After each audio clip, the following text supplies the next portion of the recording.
राधे राधे। जितने भी वेद में मंत्र हैं, पुराणों में श्लोक हैं, जितने भी, उसमें सबसे अच्छा श्लोक भागवत में है। मतलब भागवत में एक ऐसा श्लोक है, मतलब एक कंफर्म बता दिया गया है कि भक्ति मार्ग कितना श्रेयस्कर मार्ग है, कितना कल्याणकारी मार्ग है। वैसे तो समस्त मंत्र, समस्त श्लोक यही कहते हैं कि जीव का मन भगवान में लगे, जीव का प्रत्येक संबंध परमात्मा से है, आत्मा का समस्त संबंध परमात्मा से है। इसलिए तुम अपने मन को संसार से हटाकर भगवान में लगाओ। ये समस्त वेद मंत्र का मतलब है। इसलिए कठोपनिषद में कहा गया सर्वे वेदा यत पदमामनन्ति। कठोपनिषद पहले अध्याय के दूसरी बल्ली का 15वां मंत्र कि उधर चलो, भगवान की ओर चलो, वही श्रेय मार्ग है। तो समस्त मंत्र कह रहे हैं तुम भगवान की ओर चलो। और भागवत में जो ये श्लोक आया 11वें स्कंद के दूसरे अध्याय का 35वां श्लोक, सबसे खूबसूरत श्लोक, टॉप क्लास का श्लोक, एक तरह का निश्चित भगवान कह रहे हैं कि भक्ति मार्ग कितना सरल है और कितना कल्याणकारी है। तो विदेहराज निमि जब यज्ञ करा रहे थे तो उस यज्ञ में नवयोगेश्वर आए थे। नवयोगेश्वर कौन? ऋषभदेव भगवान के 100 पुत्र में से 9 योगेश्वर के रूप में पहचाने गए। 9 योगेश्वर, उनके नाम पंचम स्कंद के चौथे अध्याय का 11वां श्लोक उसमें भी है, और 11वें स्कंद के दूसरे अध्याय का 21वां श्लोक नवयोगेश्वरों का नाम बताया गया है। कबीर हरिरंतरिक्ष प्रबुद्ध पिप्पलायन आविर्होत्रो तद्रुमिलश्चमसा कर भाजन। ये 9 योगेश्वर। तो विदेहराज निमि ने नव योगेश्वरों से प्रश्न किया कि महाराज, कलयुग के जीवों के कल्याण के लिए सबसे सरल सुगम मार्ग क्या है? और ऐसा मार्ग बताइए जिस मार्ग का अवलंबन करने के बाद, जिस मार्ग को अपनाने के बाद और किसी भी मार्ग की जरूरत न हो, उससे ही उसका परम कल्याण हो जाए, जिससे परे और कुछ भी नहीं है। तो कवि नाम के योगेश्वर ने कहा भक्ति मार्ग ही ऐसा मार्ग है जिसे कलयुग के जीवों का सहज ही कल्याण हो जाएगा, और वो दिव्य आनंद मिलेगा जो मुनियों को दुर्लभ है, योगियों को दुर्लभ है।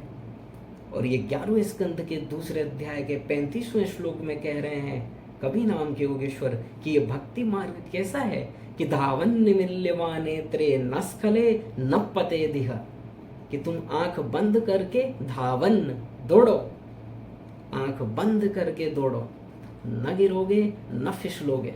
ये ऐसा मार्ग है। क्यों नहीं गिरोगे? क्योंकि भगवान पीछे पीछे चल रहे हैं, भक्तों का ठेका ले लेते हैं भगवान। क्योंकि भक्त भगवान की शरणागति करता है, और शरणागति पूर्ण करने के बाद, पूर्ण शरणागति के बाद भगवान स्वयं भक्त की रक्षा करते हैं, इसलिए उसका पतन नहीं हो सकता। इसीलिए भगवान गीता में कह रहे हैं 9वें अध्याय का 31वां श्लोक कि कौन्तेय प्रतिजानीहि न मे भक्त प्रणश्यति। है अर्जुन, सुन लो, क्या मेरे भक्त का पतन नहीं हो सकता? क्योंकि मैं स्वयं उसकी रक्षा करता हूँ। और पतन कराने वाली है कौन? माया। वो तो मेरी शक्ति है, मेरे अंडर में है, तो वो क्या पतन कराएगी? पतन तो वो कराए जो मुझसे अधिक शक्तिशाली कोई हो। और वेद में कहा गया है न तत्समश्चाभ्यधिकश्च दृश्यते, श्वेताश्वतरोपनिषद 6:8, भगवान के बराबर ही कोई नहीं है, तो उनसे बढ़कर और कौन बलवान होगा? भागवत में भी कहा गया स्वयं त्वसाम्याति स यस्त्रधि स 3:2:21 भागवत, निरस्त साम्याति स येन राधसा 2:4:14 भागवत। भगवान के बराबर ही कोई नहीं है, इसलिए भक्त का पतन नहीं हो सकता। निश्चिंत होकर तुम इस मार्ग में चलो, कुछ भी पतन होने का चांस ही नहीं है। बस दृढ़ विश्वास हो, पूर्ण शरणागति हो, पूर्ण समर्पण हो। इस एक चरणों में, भगवान के श्री चरणों में अनन्य भक्ति हो, दृढ़ विश्वास हो।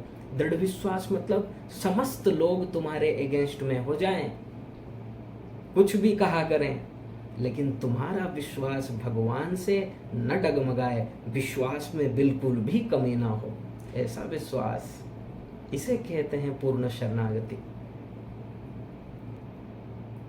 इसलिए संन्यासोपनिषद में भी देखिए दो प्रकार के भक्तों की चर्चा हुई। संन्यासोपनिषद के दूसरे अध्याय का 120वां मंत्र दो प्रकार के भक्त बता रहे हैं वेद भगवान कि प्रवृत्तिर द्विविधा प्रोक्ता मार्जरी चैव मानरी। दो प्रकार के भक्त होते हैं, एक ज्ञानी भक्त और एक शरणागत, भगवान के प्रति जो पूर्ण शरणागत है वैसा भक्त। और दो एग्जाम्पल दिया गया, ज्ञानी लिया गया बंदरिया का बच्चा। जैसे बंदरिया का बच्चा होता है और बंदरिया को कहीं से कहीं जाना हो या फिर वृक्ष पर चढ़ना हो तो बच्चा अपनी माँ के पीठ पर बैठ जाता है और कसकर पकड़ लेता है माँ को कि कहीं मैं गिर न जाऊं। माँ कोई जिम्मेदारी नहीं लेती है, बच्चा ही कसकर पकड़ता है और बाई चांस यदि हाथ ढीला हो गया तो गिरेगा, हाथ ढीला हो जाएगा तो वो गिर जाएगा। इसमें माँ कुछ नहीं कर सकती क्योंकि यहाँ वो बच्चा स्वयं अपने बल से माँ को पकड़ रखा है। और बिल्ली का बच्चा और दूसरी तरफ बिल्ली का बच्चा, बिल्ली जब कहीं से कहीं जाती है, कहीं इधर उधर जाना हो और उसका छोटा सा बच्चा हो तो बच्चा माँ को नहीं पकड़ता, माँ ही अपने बच्चे को पकड़ लेती है क्योंकि यहाँ पर बच्चा पूर्ण शरणागत है। इसलिए बिल्ली ही अपने बच्चे को अपने मुख पर रख लेती है और सुरक्षित स्थान पर ले जाती है। वही मुख जब वो चूहे को पकड़ती है तो 1 सेकंड में समाप्त, और जब अपने बच्चे को लेती है इतना ध्यान रखती है कि बच्चे को खरोच भी नहीं आता।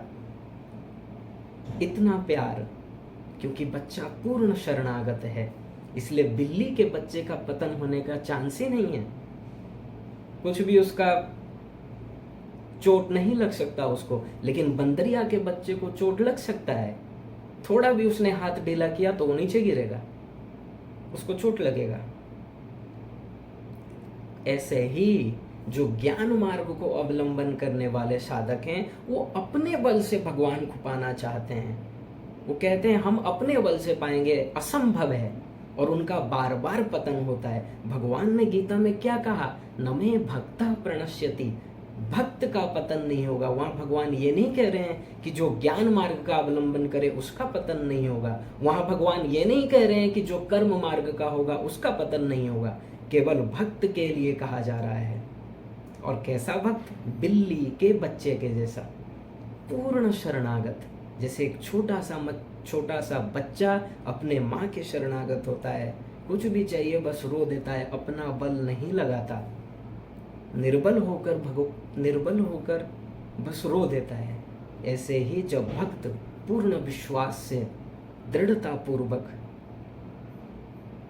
अपना बल नहीं लगाएंगे, बस रो देंगे भगवान के सामने, और उस रुदन में कोई भी 420 ना हो, कोई भी छल कपट 420, किसी भी प्रकार की चतुराई ना हो, पूरा सरल भाव हो, भोलापन, अत्यंत भोला, तो उसकी रक्षा भगवान स्वयं करते हैं। जैसे नवजात शिशु की रक्षा माँ करती है, जैसे बिल्ली अपने बच्चे की रक्षा करती है। इसलिए भक्त बनना है तो बिल्ली के बच्चे की तरह बनना श्रेष्ठ बताया गया है।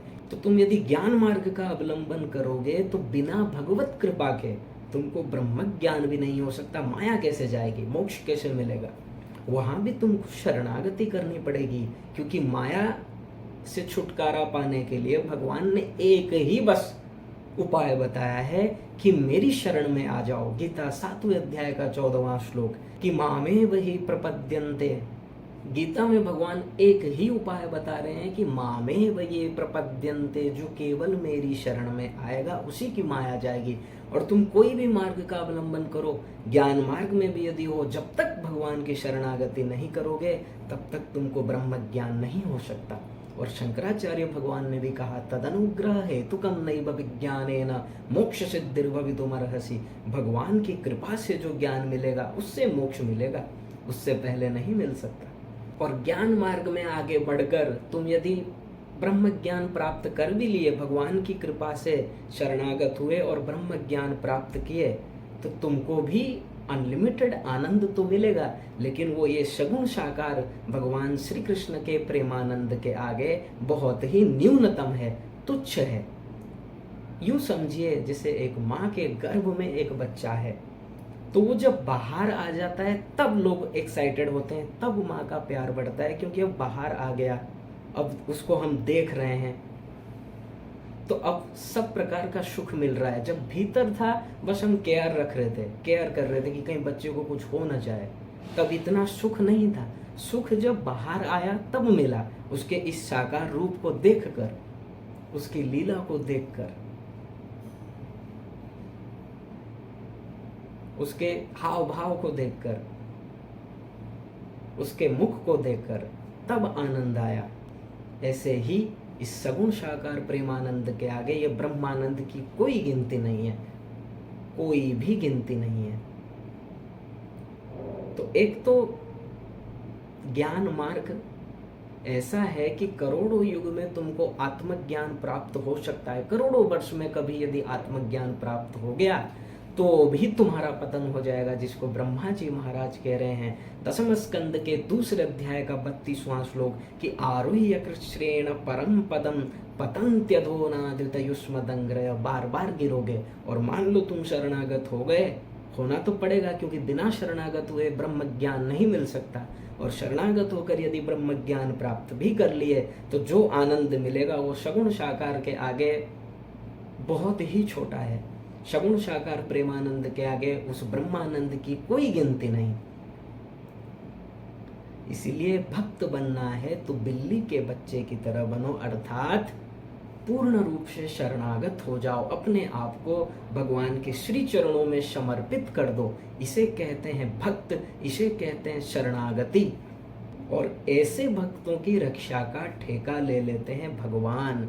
जो भगवान कह रहे हैं नमे भक्त प्रणश्यति, तो भक्त मतलब ही वही है जो अपना सब कुछ भगवान को अर्पित कर दे, अपना सब कुछ समर्पण कर दे भगवान को, और भगवान पर दृढ़ विश्वास करे और रो रो कर पुकारे, जैसे एक छोटा सा बच्चा माँ को पुकारता है और भगवान से कुछ भी न मांगे।